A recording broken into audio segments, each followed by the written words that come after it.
Ashamar Kafune kabajamtoota hordoftoota fi daawwattoota Oromiyaa Global Media kun sagantaa oduu Oromiyaa Global Media ti oduu waliin Anibsaa Gadaati dura dursuun hangafoota oduu bulchiinsa magaalaa Burraayyuutti ganda gafarsanoonnoo yookaan diaasporaa jedhamuun beekamu keessatti mootummaan reebicha dargaggoota irratti geggeessaa jiraachuun beekameera.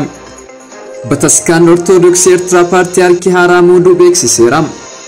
Biyyoonni G7 biyyoota hiyyeeyyiif talaallii doozii biliyoona tokko waadaa galuun ibsameera. Barreessaan neetoo biyyoonni miseensa dhaabbatichaa ta'an ka'umsa chaayinaan agarsiisaa jirtuuf deebii akka kennaniif gaafataniiru. Kabajamtoota hordoftoota fi daawwattoota Oromiyaa Global Media chaanaalii keenya subscribe gochuun odeeffannoo waayitaawwan akka isin bira ga'u gochuu dandeettu. Ammoo bal'inaan bulchiinsa magaalaa Burraayyuutti ganda gafarsanoonnoo yookaan diaasporaa jedhamuun beekamu keessatti mootummaan reebicha dargaggoota irratti geggeessaa jiraachuun beekameera. Akkasumas dabalataan jiraattota gandaa irraa qarshii deeggarsaa paartii badhaadhinaaf jedhamee humnaan abbootii qabeenyaa irraa walitti qabamaa jiraachuun jiraattonni magaalaa Burraayyuu haasofsiisne nutti himanii jiru. Dargaggoonni hedduun cunqursaa poolisiin irraan gahaa jiruun jechaaf naannoo isaanii gadhiisanii iddoo biraatti baqachaa jiraachuu himameera. Bataskaan Ortodoksii Eertiraa Paartiyaarkii ishee duraanii mana hidhaatti jalaaf nam Paartiyaarkii haaraa muudee jira. Abuno Qeerolos sirna muudama magaalaa guddittii Eertiraa Asmaratti dilbata kaleessaa geggeeffameen Paartiyaarkii shanaffaa ta'uun muudamaniiru. Qeeqxoonni ammoo Bataskaan Ortodoksii Paartiyaarkiin dura osoo luubni jiranuu haaraa muudamuun hin eeyyamamu jechuun balaaleffataniiru. Abuno Antooniyoos hanga bara 2006 yeroo itti ilaalcha amantaa Ortodoksiin faallaa ta'e geggeessu jedhamuun himatamanii waldaa hoogganaa turaniiru. Isaanis yeroo dheeraaf mootummaa Isaayyaasiin qeeqaa waan turaniif waggoota 15 hidhaa mana keessaa akka turan ibsameera. Adoolessa bara 2019 keessa ammoo miseensonni dur amantaa Bataskaan Ortodoksii Paartiyaarkichaa kaasuun hordoftoonni amantichaas gonkumaa beekamtii akka hin kennineef maqaan isaas akka hin kaafamne ajajaniiru. Miseensummaa Bataskaanicha keessa haqamanillee dureewwan waldichaa dallaa Bataskaana keessa jiraachuu itti fufuun ni danda'a jedhanii turani. Eertiraatti amantaa akka Ortodoksii warra Wangeelaa waldoota Kaatolikii akkasumas Islaamaa sunni qofatu jiraachuu fayyamama. Eertiraan kana dura dhiibbaa amantaa wal qabate taasisuun himatamaa turteetti. Mootummaan Eertiraa gama isaatiin waldaalee Pirootistaantii Kiristaanota Wangeelaa meeshaalee mootummoota biyya alaati jechuun himateera. Koomishiniin USA bilisummaa amantaawwan idil addunyaa gabaasa eebla keessa baasee tureen sababni bilisummaa amantaa garmalee sarbamuu Steetii Dipaartimentii biyyattii Eertiraa akka biyya yaaddoo adda baasee ilaaluun himee ture. Isaayyaas Afwerqii erga biyyattiin bara 1993 Itoophiyaa irra walabummaa ishee labsitee kaase filannoo fi paarlaamaa tokko malee akkasumas wixinee heeraa mootummaa gonkumaa hojiirra hin oolfamne biyyattii bulchaa jiraachuun ibsameera.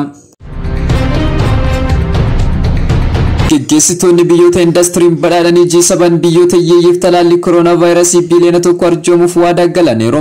Kunis tarkaanfii guddaa addunyaa talaaluuf fudhatame jedhan ministeerri muummee Booris Joonsan walgahii UK Koornoowol keessatti taa'ame xumura irratti ministeerri muummee Booris biyyoonni adeemsa biyyaalessummaa fudhatan hin jiran jedhaniiru.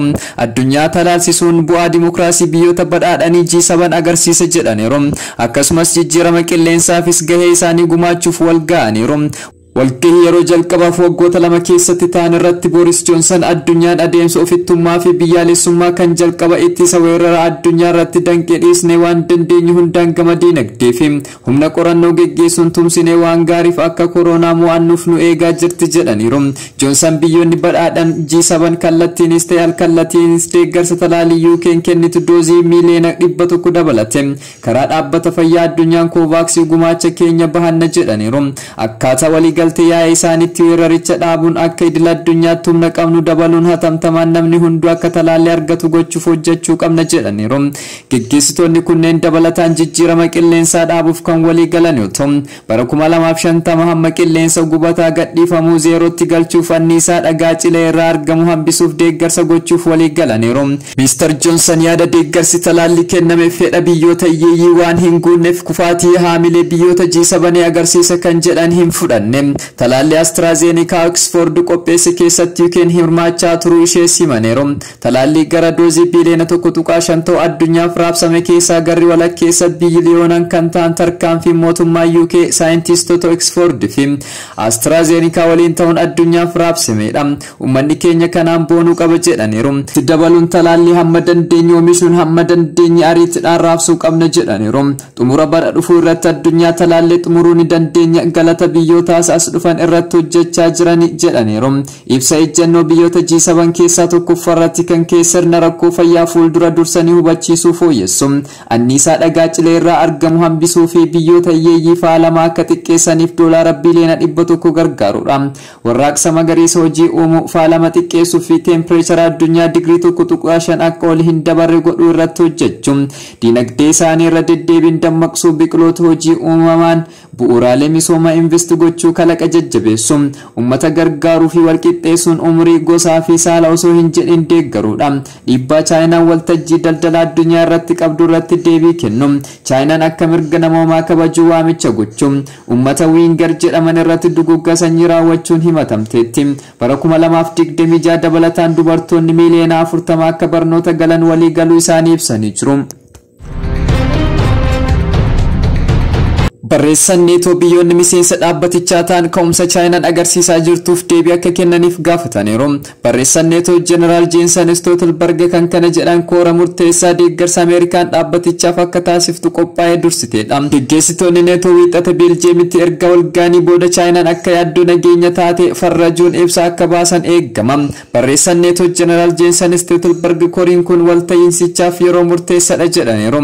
Korri ammaa kun erga pirezidaantii USA Joe Biden angoo qabatanii koora neetoo jalqabaati. Neetoo walta'iinsa humna waraanaa guddaa biyyoota Awurooppaa fi Ameerikaa kaaba 30 gidduutti uumamedha. Dhaabbanni kun waraana addunyaa lammaffaa booda babal'achuun Sooviyetii Yuuniyeenii taasisaa turteef deebii kennuuf jedhamee kan ijaaramedha. Dhaabbatichi baroota dhiyoo as falmii gaggeessitoonni isaa waa'ee kaayyoo isaa fi madda fandiisaa irratti wal falmuu keessa kan seenan dhiphina guddaa keessa galee ture. Dhiphinni kun bara pirezidaantii Trump keessa daran hammaatee ture. Ministeerri Trump waa'ee deeggarsa maallaqa Ameerikaan dhaabbatichaaf gumaachitu irratti komii kaasuun biyyoonni maaliif biyyoota michoota Awurooppaatiif gatii kafaltii gaafii jedhu kaasaa turaniiru. Haa ta'u malee faallaa kanaatiin ammoo bakka isaa kan bu'an ministeerri muummee Baayiden deeggarsa Ameerikaa walta'iinsa humna waraanaa umrii waggaa 72 qabu kanaaf taasiftu keessa deebiidhaan ilaaluu fedhaniiru. Dilbata darbe gorsaan nageenya biyyaalessaa White House Jack Sullivan mariin neetoo Chaayinaan dura dhaabbachuu fi humna waraanaa ishee guddachaa jiru ilaallatu dabalatee dhimmoota nageenyaa walloo irratti kan xiyyeeffatu akka ta'e dubbataniiru. Nuti Chaayinaa waliin waraana ololaa haaraa keessa seenaa hin jirru. Chaayinaan masaanii yookiin diina keenya miti jechuun riippoortaratti himanii turan ministeerri Stoltenberg. Haa ta'u malee akka walta'iinsa tokkotti rakkoo ka'umsa Chaayinaa nageenya keenya irratti fiduu malu waliin ta'uun furuu qabna jechuun ibsaniiru. Waa'ee jijjiirama haala qilleensaa nageenya saayibarii Raashiyaa akkasumas waa'ee humnoota neetoo Afgaanistaan keessaa bahu ajandaa marii ta'uun ibsameera. Turtii humnoonni neetoo Afgaanistaan keessatti taasisan humna dhaabbatichaa biyyoota birootti bobbaasee isa baay'ee dheeraadha jedhameera. Akka Stoltenberg jedhanitti gama humna dinagdee humna waraanaa fi teeknooloojiitiin Chaayinaan neetootti dhiyaachaa jirti. Gamaggamni ministeera Stoltenberg kun yaaddoo ministeerri Sullivan irra deebi'uun dubbateedha.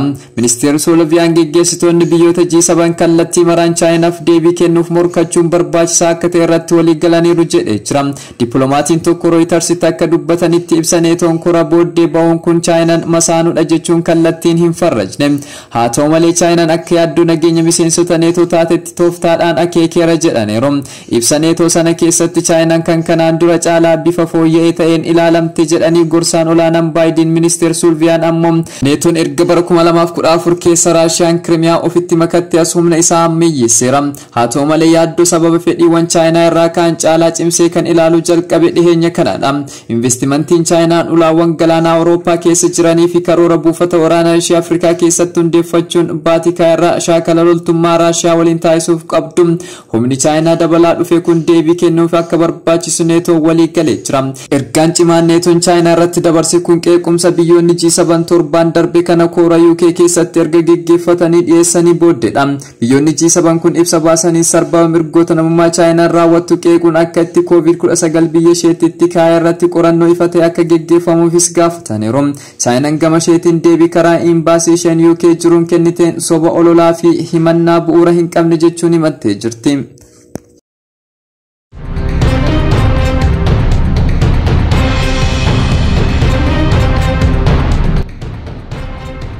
Kabajamtoota hordoftoota fi daawwattoota keenya oduun sa'aatii kanaaf qabannee dhiyaanne kana fakkaata. Sagantaa Oromiyaa Global Media Afaan wajjin turtii gaarii.